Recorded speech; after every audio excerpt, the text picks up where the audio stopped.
Okay, I want to talk to you about painting vases and bottles. This is a painting that I did years ago, not on my own. I was in a workshop. Um, but anyway, I'm going to put that to the side, and I want to show you how you can do one with just colored pencil. Now, yeah, the top of this is missing because I actually copied this online. It was a free sheet, and it was for teaching purposes, so I don't need to really do the whole thing. But I do want to show you two or three little things here as we get going. Your water is more gray. I know we oftentimes think of it as being blue, but it's really not. It is clear, so we can actually get that effect by using our gray pencils. So yeah, you hear me rattling around, grabbing some grays real quick. And you can muddy up water really quick if you go dark on it too quick. So just be very, very careful. Here I have a couple of grays and a white. And for white to show, you must first use gray. So I am going to come in here, and you can see the top lip here. Therefore, you can see the top part of the water here and the top part of the vase here. All of those tops are actually what's in the back. All right? If you had been looking at this straight on, this would have been one straight line, and one straight line, but we are looking down at an angle, okay? And that will be important as we get going into this. Now, for white to show, you must first do color, all right? Because white is the absence of that color. So I am going very light here with some gray. I am doing this top section. Now you'll also notice these stems don't match up with those stems. There's a reason to that. When you look through glass, it distorts what's going on, so you will see things differently. Okay? I hope that makes some sense. Glass usually has some thickness to it. This one does not, so we don't have to worry about that part of it. Now, I've got this lighter section at the top. I am going to put a little bit lighter section down here, and I'm actually going to be using my eraser quite a bit on this, and that's how I'm going to get part of the look that I'm after. But again, you've got to have some lights and darks to be able to get anything else to really show up. Now, because I want this to look curved, I am going to end up doing the outer edges a little darker so that that will recess it back. But for now, I'm just trying to get color on this entire piece. And yeah, this time I'm not doing the little ovals that I speak of so often. And I am going to go ahead and do this too. So I don't know why I was so careful on that top part, since I'm going to do all this. This is just coat one, and this is actually printed out on cardstock. So it does not have as much tooth to it as your coloring book page probably will. So I don't know if that's good or bad. In a way, I don't have as many layers to do, but at the same time, because there's not so much tooth, I cannot build my layers as easily as I could if there had been more tooth to the paper, because there's just not as many little valleys to push the color down into. I am going to be using an eraser, and I will have my battery operated. It's somewhere around here, and I will grab it to do some of the finer little erasing bits that I want to do. But if we're going to make this really look rounded, then we're going to have to come in here and build up some layers of color. You could use a little bit of color in here depending on what's in the rest of your scene, because things do reflect off of glass. But again, you're going to be getting rather involved.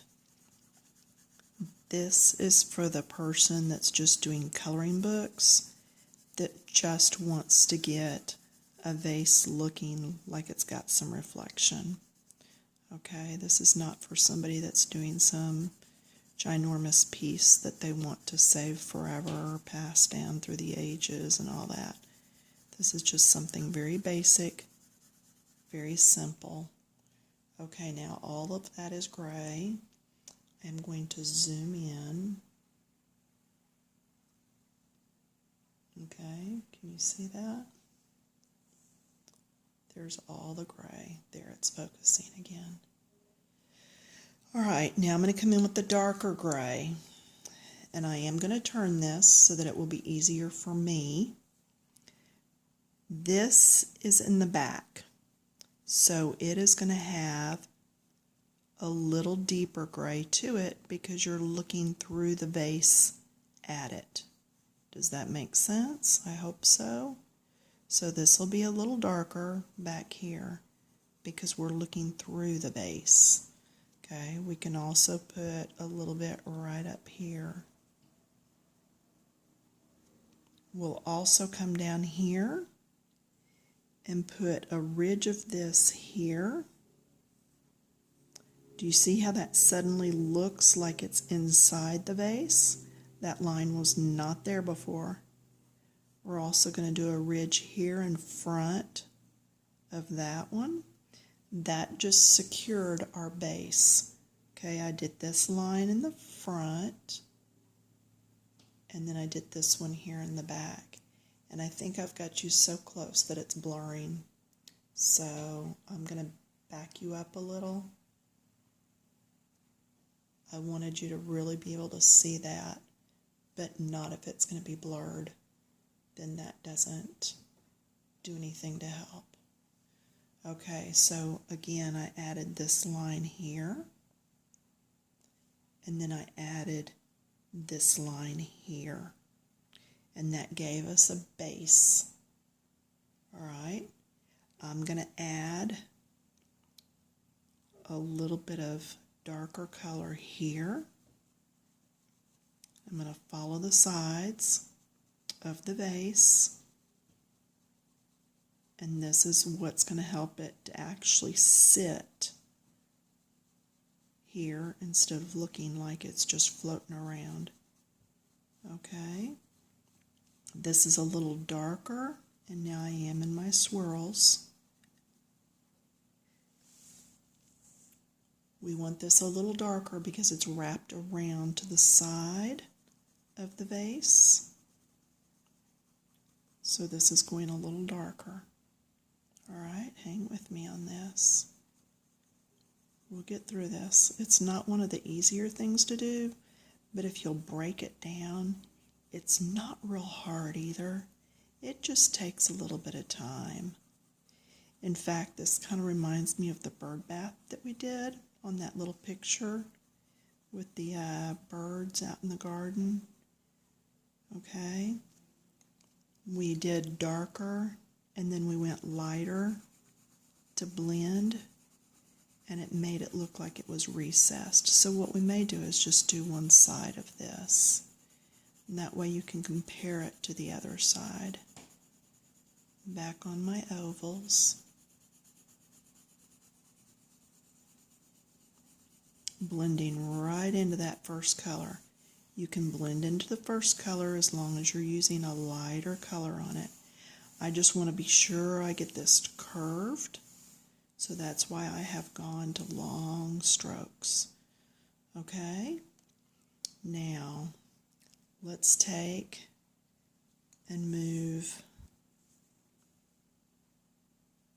See, this comes out here, so that would be shinier there, but we could get a little darker here where it's actually coming down, because some of this is glass reflection and some of it's water reflection. Okay, down here is where the whole thing comes in, so this entire bottom part could be a little darker. And again, I am on that lighter shade right now though. I'm just adding layers of it to deepen this up, to make it look like this is closer to the bottom and that it's getting shaded from this top area. Even though it's clear glass, it's still going to be just a little bit darker. Okay? The other thing, and again, we're not going to do that half. You watch how to do this half, you're going to know that half is the same, it's just mirrored. This way you can see the difference. Thing I do want to talk about yet is your stems. If your stems are up here and really bright, okay, and you would do that better than I just did. But once they hit this water and they hit reflective light coming off of them, they're not going to line up the same, and they're not going to be the same colors. These down here are going to be muted because you're looking through the glass at them.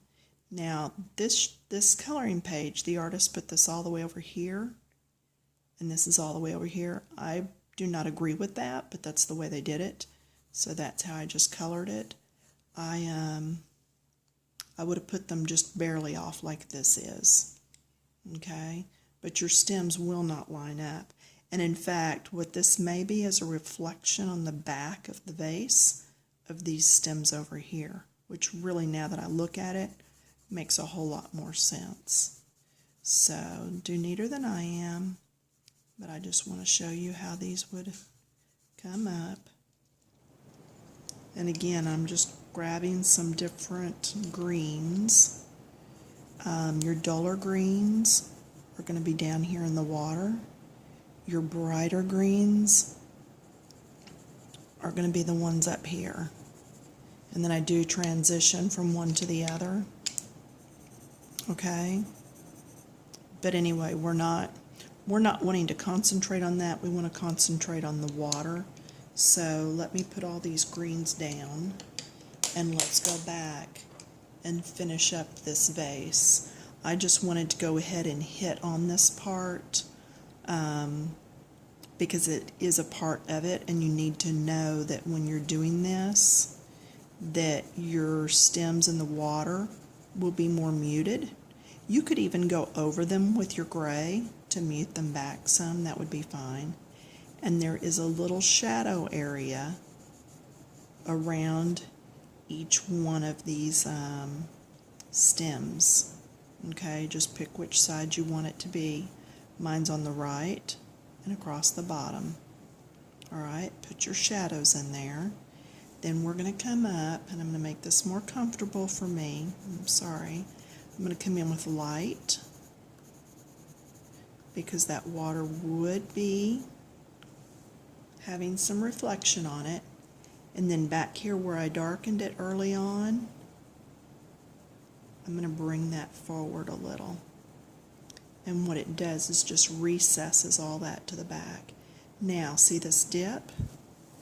Because of this dip, this area is going to be shadowed just right under the edge. And what that does is forms that little lip for us where that shadow is happening. That should have recessed that in your eye's mind so that it is further back at this bottom part right here. And then this is where it's coming out again.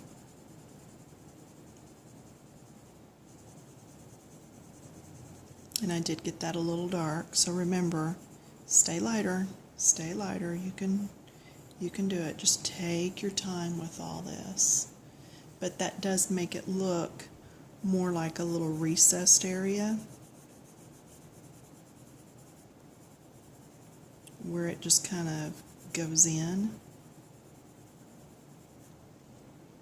and has that shadow happening. Make sure I do half of it for you. Light touch, light, like touching a baby's face.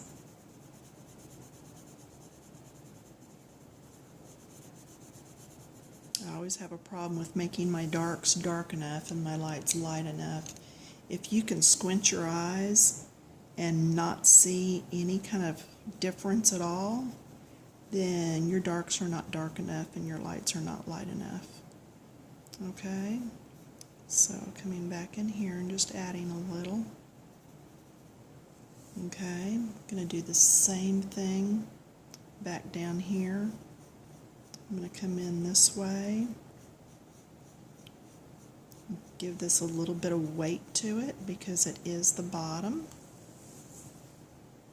Okay, so can you see how that's starting to look curved over here on this side? I could even come in here with a darker line right here. It can be a shadow coming down. It's reflecting off of something else in the room. But notice how I'm following the curve. If your vase is straight, then you need to be sure that your lines are straight that you're doing. Okay? If your vase is one of those that's shaped like this, then you're going to follow that line. Okay? So you need to follow the shape of your vase. Now, to me, the funnest part of this is going to be coming in with my eraser. But I want to come in first with some white and just kind of blend these a little.